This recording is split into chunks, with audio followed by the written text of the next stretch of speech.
Tous les mardis sur Alsace 20, place au cinéma avec The Specialist in the Place, Mr. Fouzi-Louem. Là, tu mets la pression. Alors là, elle est grave la pression, surtout qu'aujourd'hui, tu vas nous parler de la guerre des boutons. De la guerre des boutons, puisqu'il ne t'aura pas échappé que la guerre des boutons sort cette semaine sur vos écrans et en même temps la semaine prochaine. 2 films consécutifs avec la même histoire, tous les deux adaptés du roman de Louis Pergaud, La guerre des boutons. Et je vais vous expliquer pourquoi. Tout simplement parce que Louis Pergaud est décédé en 1915 au front. L'auteur de La guerre des boutons. L'auteur de La guerre des boutons, et que normalement, pendant 70 ans, ses héritiers jouissent de l'argent qu'il va toucher sur cette œuvre. Au bout de 70 ans, ça tombe dans le domaine public. Sauf que lorsqu'on est mort au front, normalement, il y a 30 ans en plus pour ses héritiers. Donc ça fait 100 ans qu'on ne peut pas utiliser La guerre des boutons à moins d'acheter les droits. Mais dans l'histoire du cinéma, il y a déjà eu un film, La guerre des boutons. 1961 par Yves Robert, et ils avaient acheté les droits tout simplement. Et aujourd'hui, les 2 films qui sortent ne sortent que parce que les droits sont dans le domaine public. Donc ça veut dire qu'on va pouvoir voir au cinéma 2 fois La guerre des boutons, 2 histoires, on va dire, réalisées différemment. Exactement, l'une par Yann Samuel et l'autre par Christophe Baratier, le réalisateur des Choristes. D'ailleurs, je vous propose de voir quelques images. Qu'est-ce qui différencie le mâle de la femelle? Je crois que l'homme a un cerveau et la femme une cervelle. Elle approche. Elle sera impitoyable.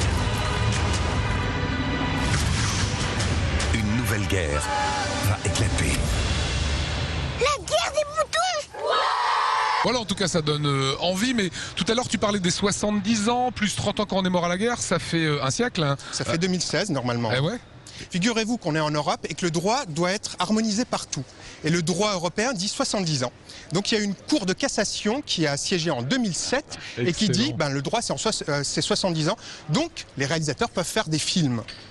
Alors 2 films la même semaine sur le même sujet, c'est un risque quand même. C'est un risque pris par le même producteur, puisque les 2 scénarios sont arrivés sur le bureau de TF1 la même semaine, que les 2 réalisateurs se sont lancés dans une course effrénée pour terminer le film. Les films ont été terminés en même temps et sortent à 1 semaine d'intervalle.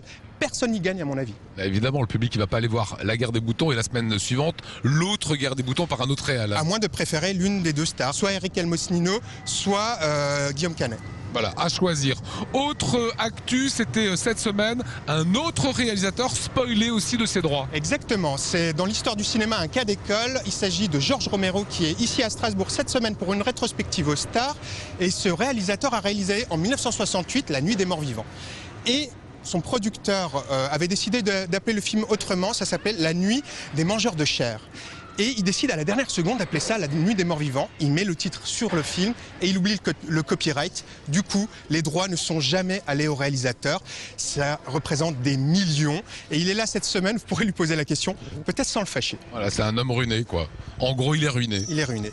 Merci Fouzi pour ces infos. Maintenant, les cadeaux. Les cadeaux, alors ce sont 5 places pour 2 personnes à gagner pour un spectacle formidable créé par la compagnie Babafiche. C'est au Migrateur, c'est au théâtre de Haute-Pierre, c'est du cadre, c'est du cirque, c'est absolument incroyable. Pour cela, il suffit d'envoyer un petit mail à l'adresse ci-dessous et vous gagnez des places pour ce spectacle qui a lieu ce week-end.